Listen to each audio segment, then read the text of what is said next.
الحمدللہ والصلاة والسلام علی رسول اللہ۔ ناظرین کرام، اللہ تبارک و تعالی نے قرآن پاک کو ہماری ہدایت کے لیے بھیجا ہے۔ اللہ قرآن پاک میں ارشاد فرماتا ہے، یا ایھا الذین آمنوا اذا تداینتم بدین الی اجل مسمی فاکتبوہ ولیکتب بینکم کاتب بالعدل۔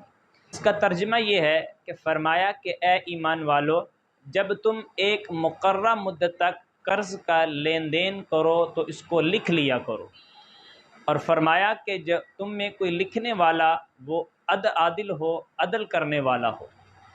اب آج فی زمانہ دیکھا جائے تو ہمارے لڑائی جھگڑے جو ختم نہیں ہوتے، لڑائی جھگڑے عام ہے، کسی نے کسی سے قرض لینا ہے یا دینا ہے، یا کوئی خرید و فروخت کا معاملہ ہے یا کسی اور قسم کا معاملہ ہے۔ اس آیت پاک میں اللہ تبارک و تعالی نے ہمارے لیے ایمان والوں کے لیے رہنمائی فرمائی ہے کہ کسی قسم کا کوئی بھی مسئلہ ہو، لین دین کا مسئلہ ہو، کوئی پراپرٹی کا مسئلہ ہو تو اس کو لکھ لیا کریں۔ لکھیں گے تو انشاءاللہ اللہ نے چاہا تو بہت سارے لڑائی جھگڑوں سے اور بہت ساری ایسی باتوں سے ہم محفوظ رہیں گے۔